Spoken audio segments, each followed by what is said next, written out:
Gabriel, hi. Nice that you took the time today.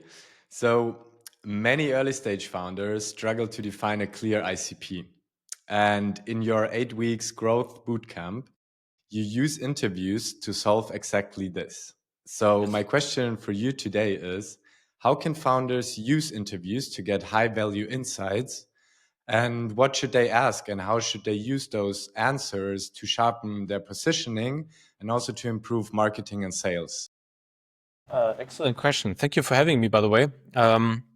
So usually if a startup is about to launch its product, they thought about a solution for a certain problem.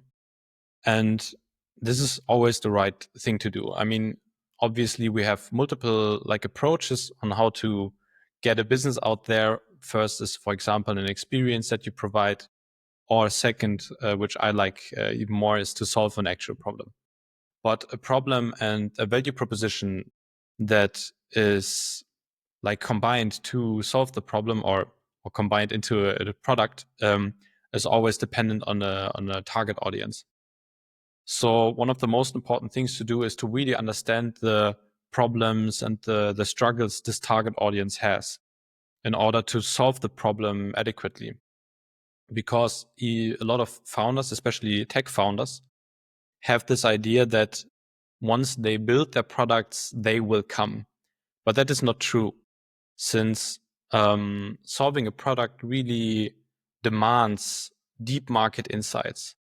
That's why I always encourage people to talk to their audience in qualitative interviews. I mean, there's also the large number game you can try to play, but reading between the lines within those interviews is, in my opinion, one of the most important things you can do, and really, in order to really understand the key hurdles, the key problems, and the hidden messages of your target audience. And to answer your second question, what kind of questions need to be asked? It's quite simple. There's this huge misconception, or the bad approach of a lot of people who doing user research and client research, that they try to ask the prospect what they would like to have. For example, you are in this and that space. What solution would you like to have in order to make your life a better place? This is always a bad idea, since people are really bad in telling the future, or looking into the future. Yeah. But what is a better approach is to ask people what they did in the past.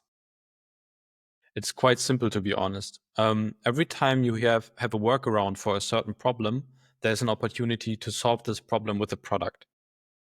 And people are adaptive, especially inside of this new economy, the tech space. They are really adaptive. So once they encounter a problem, they almost immediately start to solve the problem, because it's it's uncomfortable. You don't want to have a problem. And this Yeah. is where Yeah. workarounds get created or happen. And workarounds are just that. They are workarounds. They are not the ideal solution. So in order to create a solution which is really matching the problems of your target audience, you just have to dig into their brains and ask for the problems they have, or the problems they encountered in the past. But obviously you can't just ask, what are your problems? It's a better way to ask, how are you approaching this and that problem space? How are you trying to get past that hurdle? I heard other people are struggling with this and that. How are you coming across that? Yeah. Yeah, that's super smart. I guess it's a lot about just listening to the right things and then asking smart follow-up questions as well, right? There's this framework of asking why all the time. Do you also recommend that as well? Definitely. Yeah. If I ask you what's the biggest problem within this and that space you encountered within the last week, then you might talk about something. But I want you to think about this problem. I want you to think about the deep, the emotional burden, the economic burden, all the things that are around this problem subject. Yeah, yeah, Um, so when I ask you why and try to dig a little deeper, I can bring you to think even more about this problem and uncover things that you probably haven't thought about it in the first place. So asking why and getting deeper and deeper and deeper up to a certain point, obviously, you can't play this game for like forever, makes a lot of sense, definitely. And that's what I mean when I talk about this between the lines thingy. yeah. Like, what are the people really feeling? I try to catch exactly this. What are they feeling? What is the underlying layer? Yeah, that absolutely makes sense. How many interviews should founders like conduct in the end? Like, because I think there's this big fear of like uh, having to conduct like, I don't know, 50 hundreds of interviews. Like, what in your experience, like how many interviews should a founder have, like as a minimum, or like what's a good amount of interviews someone should do? So I recommend my clients to do around 10 to 20 interviews. Hmm. If you conduct an interview, obviously it really depends on the person you're talking to, um, on like how much value you're getting out of the interview. If you're talking to a person who's not your ICP, who's maybe like quite fresh in the field and something like that, you don't get the deepest insights. Maybe it's just Hmm. a the assumption, to be honest. Sometimes even those people are like getting your how do you say it, like getting you off the ground. Hmm. But in my opinion, it's really important to just conduct interviews. The amount is important too, obviously, since we need a certain amount of people we were talking to in order to identify patterns. Yeah. But like in a statistic, you need at least 1,000 or 1,200 people. Obviously, it's really hard to do that. Like even if you have a team of people doing user research, it's pretty hard. But better conduct 10 or 20 or 15 interviews with people who take the time, who might even be your champion user in the later stages of your startup, than not talking to people at all.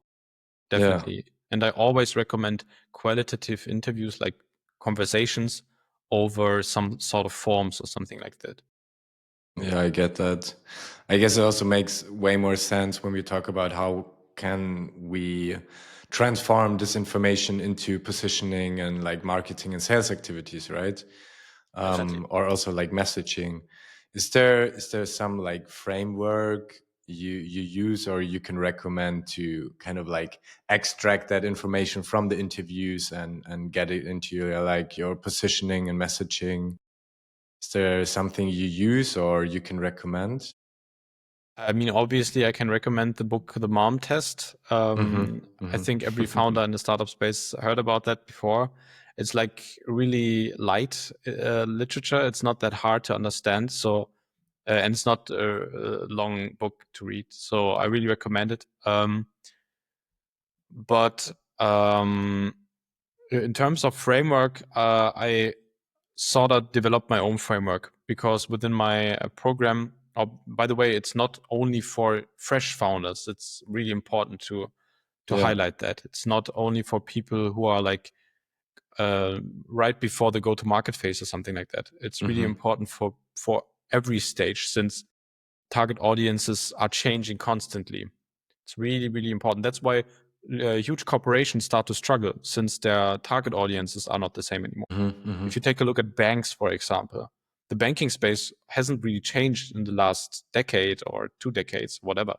I mean, digitalization changed a bit, but it's Yeah, not that's that, true. not a deep impact, since the up until the point where like how do you call that, like fintech startups emerged. like neobanks and 26 and stuff like that, Revolut. They Yeah. disrupted the whole space since the target audiences don't want to talk to people anymore. They are not they're not willing to go to like a stationary building and talk to a consultant from that bank in order to open up an account or something like that. That's like a Mhm. really, really old school approach. And you could have prevented that in order while with just interviews. Sorry, Yeah, my yeah. English might be a little bit rusty and I'm No talking quite worries. fast. So yeah, it's really important to highlight that. And the framework I am always using is a mix of questions about problem exploration. For example, when was the last time you had a problem in this and that space? How is your day-to-day looking like? Like, how are you approaching that space? How did you try to solve the problem you had or you encountered?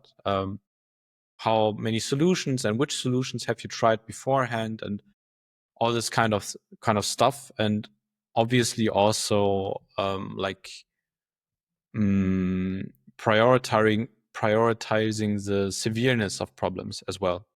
I mean, like, how often does this problem occur, for example?